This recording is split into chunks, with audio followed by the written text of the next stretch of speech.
ازيكم يا نصور، اخباركم ايه؟ خيبه امل كبيره حصلت من بيوت الطماطم بعد كل الانتظار ده، وحاجات مخفيه يمكن محدش خد باله منها حبيت اوضحها في الفيديو بتاع النهارده. وهل البوت فعلا نصب خلاص ولا لسه في امل؟ كل حاجه هوضحها في الفيديو بتاع النهارده. لكن قبل ما نبدا الفيديو حبيت اقول لكم ان في مسابقه اعملها بمناسبه افتتاح القناه وقناه التليجرام باذن الله. قيمتها $50 مقسمين على 10 اشخاص، كل شخص $5، او على 20 شخص كل واحد $2.5. لسه هنحدد مع بعض باذن الله، وهيتم السحب اول ما قناه اليوتيوب توصل 1000 مشترك وقناه التليجرام توصل 1000 مشترك برضه. فما تنساش الاشتراك بتاعك، ولينك التليجرام هتلاقيه تحت في الديسكريبشن. ويلا بينا نبدا الشرح.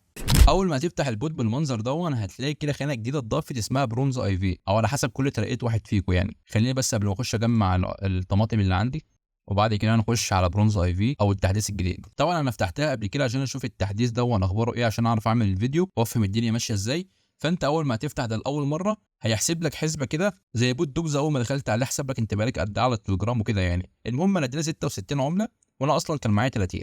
وبعد كده هتلاقي الخانتين دول اللي هي ليفل اب وجيت مور، فانا ضغطت ليفل اب عشان اعلي المستوى اللي عندي. المهم انا دلوقتي وصلت البرونز اي في، ولسه لي 15 عمله لان انا معايا واحده هي، لسه لي 15 عمله واوصل سيلفر واحد. طب دلوقتي اجيب العملات دي ازاي بعد ما خلصت؟ مش هم كانوا بيطلبوا مننا احالات؟ لا دلوقتي الموضوع اختلف شويه. لو ضغطت على كلمه جيت مور هيقول لك ايه الحاجات اللي انت ممكن تعملها بحيث تزود العملات الصفراء او النجوم، بحيث تعرف ترقي المستويات بتاعتك. اول ما هتدوس على جيت مور هيقول لك ايه الحاجات اللي انت ممكن تعملها بحيث تزود النجوم بتاعتك. وعندك هنا دي 1 2 3 4 5 6 حاجات تعملها. اول حاجه احنا كنا بنعملها عشان نجيب النجوم الصفراء دي، كنا بنعمل احلات ليها الريفلر. لا دلوقتي بقى في 5 نشاطات غير الريفلر كده، هي السته تمام كده. طب انت ازاي دلوقتي هتعمل كل دول؟ الحاجات دي كلها بقول لك دروب جيم ريزلت، وديلي تشيك ان، وتوموتو فارمنج فريكوانسي، وديلي ميستري كود، وتاسك كومبليشن. الحاجات دي اللي احنا اصلا بنعملها في التطبيق. يعني الشفره اللي احنا بنعملها انك تخش على البوت كل يوم وتعمل تشيك ان، اللي هو انت بتخش كل يوم فبيديك عدد كروت معينه وبيديك الطماطم. والتاسكس برضه بقول لك التاسكس برضه لازم تعملها. التاسكس اللي هي مثلا تتفرج على فيديو، او تعمل اشتراك في قناه تليجرام، الحاجات دي يعني. طب ما احنا كنا بنعمل كده ما كانش بيدينا حاجه، تمام، ما كانش بيدينا حاجه، لكن الوقت خلاص هيدينا. والدليل ان انا بعد ما دخلت التحديث قعدت العب شويه لعبه الطماطم اللي هي الكروت، قعدت العب شويه جالي عمله. يعني العمله دي اساسا ما كانتش موجوده، لا ده انا فضلت العب شويه في التطبيق كده في الكروت، وبعدين العمله دي جات لي. طيب دلوقتي ايه خلاصه التحديث ده؟ وانا عشان بقى ايه نقفل الفيديو على كده. خلاصه التحديث يا جماعه ان خلاص الايردروب مش دلوقتي خالص. لو دخلنا نقرا في الجيت مور هتلاقي كاتب لك نيكست سناب شوت في اكتوبر، يعني السناب شوت الجاي في اكتوبر.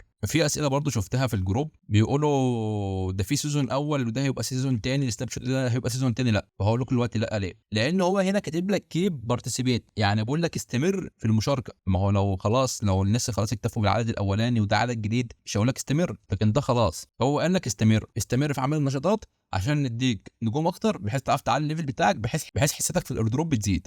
طيب ده هيبقى امتى؟ في اكتوبر بقى، ودي الحاجه اللي يمكن محدش يعرفها.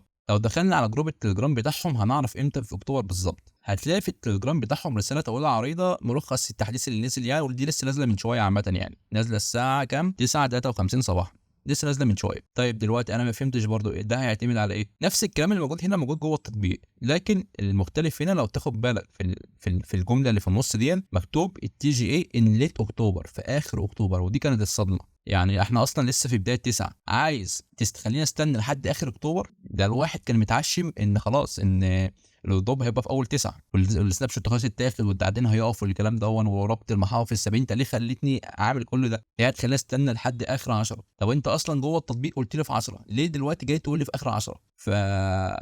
عامه يا جماعه هو مش سكام، لكن كان المفروض يعرفنا الرود ماب من بدايه الدنيا كده، بحيث اللي عايز يشتغل يشتغل، مش عايز يشتغل ما يشتغلش. لكن كده عمل عطله كتيره جدا لناس كتير يعني، وجاي في ناس كتيره جدا متعشمه فيه. فعامه خلاص اللي حصل، ويا ريت الكل يستمر في البوت، وان شاء الله في الاخر ما يخيبش امل حد باذن الله يعني. وما تنساش لو عندك اي استفسار تنورني في جروب التليجرام. وما تنساش برضه اللي احنا عاملين مسابقه ب $50 ل 10 اشخاص او 20 شخص على حسب لسه هنحدد. لكن لما قناه اليوتيوب توصل 1000 مشترك وقناه التليجرام توصل 1000 مشترك باذن الله، هتلاقي كل الروابط تحت في الديسكربشن. واشوفكم على خير الفيديو القادم.